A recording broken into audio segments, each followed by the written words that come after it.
Adik-adik semua, Bapak, Pak Chandra, dan Ibu, terima kasih menyempatkan hadir di teras rumah kami untuk kita bersama-sama mengenal mengapa, dan bagaimana ekoenzim itu. Mungkin sebagian besar ibu-ibu sudah mengenal, sudah mengerti, tapi kita coba lagi review, belajar lagi di pagi ini. Tadi sedikit koreksi, kita biasa kalau di ekoenzim mainnya kita kakak dan adik. Yes. Karena ibu kita adalah ibu bumi. Jadi kita semua anak-anaknya, dan juga kita juga mendukung pesan dari Paus Fransiskus mengenai Laudato Si. Mengenai lengkapnya nanti itu bukan bagian saya karena saya nggak hafal. Nanti bisa kemudian kita punya Bu Ani juga, animator Laudato Si. Kalau perlu tanya lebih lanjut nanti kita bisa minta Bu Ani sampaikan. Saya langsung mengenai ekoenzimnya aja. Jadi ekoenzim adalah salah satu cara kita untuk mengurangi sampah organik. Mungkin tadi teman-teman semua adik-adik sudah sempat melihat pamflet di sini. Jadi ekoenzim itu adalah cairan multiguna yang merupakan hasil fermentasi dari sampah kulit buah dan sisa sayuran. Difermentasi 3 bulan. Dicampur dengan gula alami dan air. Dia memang multiguna. Dia kelemahannya saya bilang cuma satu, nggak bisa diminum. Nah, itu dari awal sudah disampaikan dulu supaya nanti nggak perlu tanya lagi boleh minum apa enggak.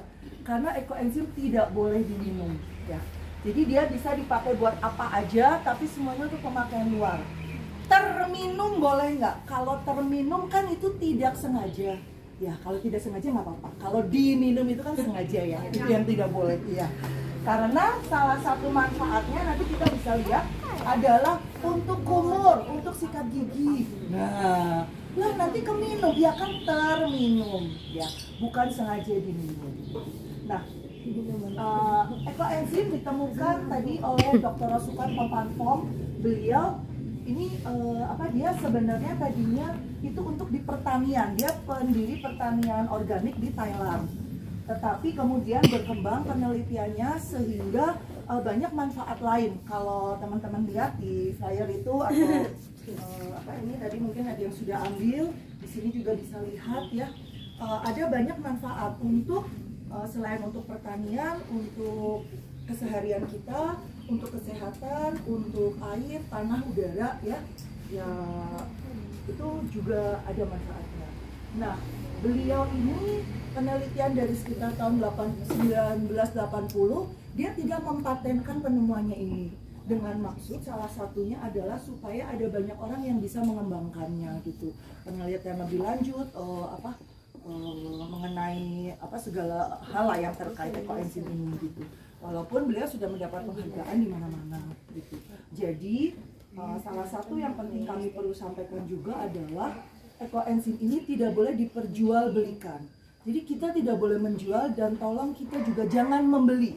Kalau teman-teman semua belum sempat bikin tapi membutuhkan ekoenzim, minta aja kepada kami relawan ekoenzim Nusantara. Kami pasti kasih gitu. Jangan pernah beli ekoenzim murni. Gitu. Di all shop banyak, di online shop banyak, dan mungkin teman-teman pernah lihat juga mungkin di toko gitu mungkin ada judulnya di cover jadi apa gitu, tapi sebenarnya terus ada kecilnya fine printnya ekoenzim gitu. Jangan beli, minta aja. Kami relawan akan dengan senang hati membagikan itu, dan dengan maksud juga supaya teman-teman semua nanti lalu ikut membuat juga. Nah, kebetulan sekaligus promosi juga, kita ekoenzim Nusantara daerah Cibubur ini termasuk ekoenzim Nusantara Jabodebek, Jakarta, Bogor, Depok, Bekasi, Sukabumi. Tangerang nggak ikut karena Tangerang sudah provinsi sendiri. Jadi komunitas kami itu EEN Jabodebek. Nah, kebetulan di sini kita di tempat saya termasuk juga Bank Ekoenzim Nusantara Cibubur 2. Jadi EEN itu bikin banyak bank ekoenzim dengan maksud untuk tadi salah satunya untuk mensupport bila perlu, untuk mensupport sosialisasi dan sebagainya bila perlu sampel. Kemudian juga untuk darurat bencana. Jadi seperti beberapa waktu lalu untuk kasus banjir di mana sih waktu itu Kalimantan ya, terus di NTT. Oh iya, yang terakhir tahun lalu main ya ke Villa ya. Villa sama yang kemarin tempatnya Bu Olive itu Iya, yang yang di Go support PSE. Oh iya ya, itu di Bu Olive. daerah Bu siapa tuh ya? Apa lingkup apa wilayah mana ya? Lupa ya, di daerah Villa bukan sih kemarin itu yang terakhir beberapa bulan lalu bukan ya? Lupa. Iya daerah Gandoang ya. Iya. Jadi untuk darurat bencana, untuk banjir, jadi pasca bencana itu dia juga bagus sekali. Dan yang paling penting adalah murah secara ekonomis itu, secara ekonomi itu dia tidak mahal gitu ya. Karena kita asal usulnya dari sampah gitu. Tapi sampah yang membawa berkah gitu. Makanya kenapa ada banyak bank ekoenzim di beberapa provinsi. Salah satunya tadi untuk mensupport bencana ya, darurat bencana. Jadi untuk banjir, untuk kebakaran itu juga bisa, karena ekoenzim juga ada fungsi untuk mengobati luka. Bisa seperti itu. Nah, nanti untuk manfaat kita pelan-pelan ya, saya akan kasih tahu dulu bagaimana cara membuatnya. Cuman kita nanti bikinnya belakangan setelah istirahat ya, nanti sekitar jam 10.15 kita mulai membuat. Sekarang saya akan jelaskan dulu bagaimana caranya. Nah, nanti kita ini saya tanya dulu, ada teman-teman yang bawa wadah? Ada ya? Ada ya, oke. Nanti yang ada yang bawa wadah, terus ada yang bawa bahan organik? Bahan organiknya ada juga? Oke, sip. Diingat-ingat, nanti jangan lupa nagih ke saya. Yang bawa bahan organik dan wadah akan mendapatkan bonus yang bisa dibawa pulang. Yaitu ampas ekoenzim untuk luluran, untuk plasteran, untuk bersihin kotoran, bersihin daki. Nanti kita bisa buktikan juga di sini, kita cobakan. Dan ampas kasar yang bisa dihaluskan untuk bikin bantal ampas. Nanti yang bawa lengkap boleh nanya ke saya biar bisa bawa pulang.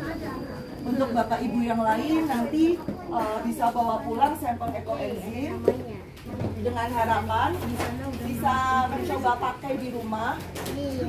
Bisa mencoba pakai di rumah untuk selanjutnya meneruskan membuat. Ya. Nanti semua bisa bawa sampel ekoenzim. Nah, untuk kita membuat ekoenzim, bahannya itu hanya 3 macam. Bahannya pertama adalah gula. Gulanya itu gula alami. Gula alami ini bisa gula merah, gula Jawa, gula saka, terus ada gula apa lagi ya istilahnya ya. Tapi yang alami, gula merah tebu atau molase. Molase itu seperti ini, seperti kecap bentuknya. Kebetulan wadahnya hitam, jadi nggak kelihatan. Ya, ini ya yang kayak di jerigen ini, hitam, dia seperti kecap.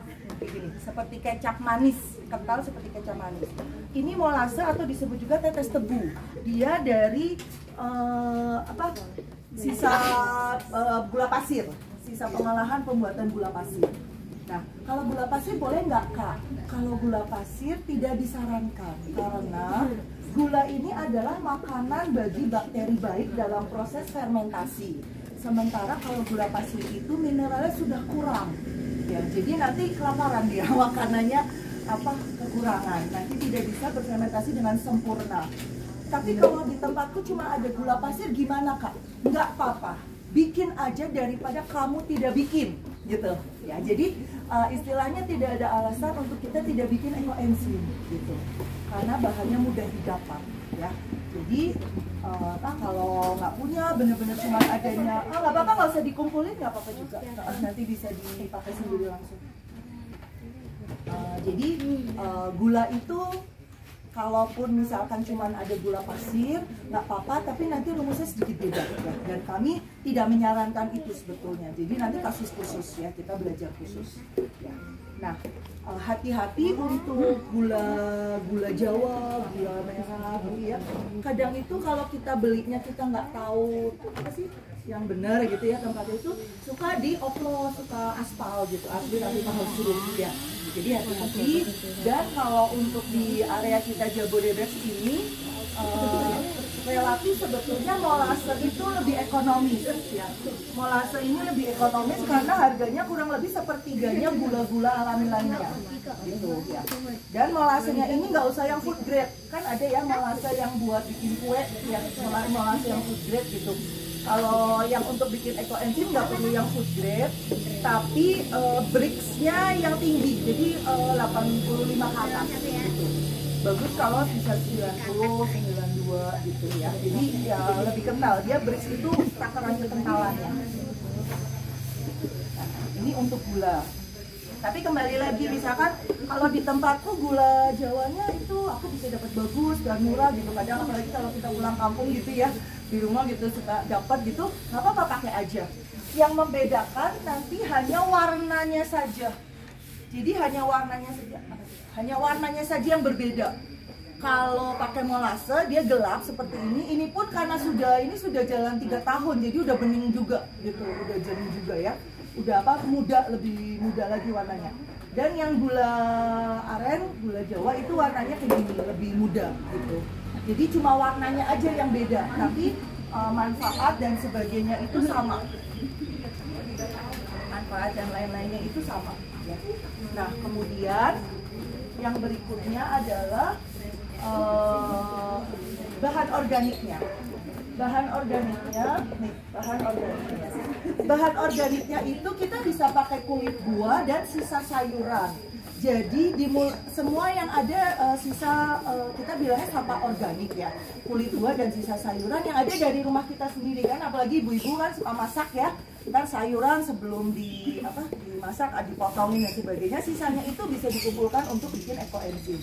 Demikian pula kulit buah. Jadi misalkan buah yang kita makan buahnya, kulitnya kita kupas, kulitnya bisa kita pakai untuk bikin ekoenzim.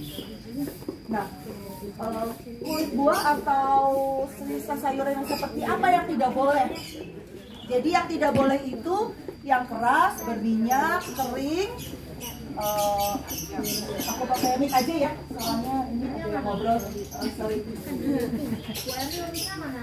Boleh aku pakai aja deh supaya nggak play itu, ada yang ngobrol soalnya. Biar kedengar.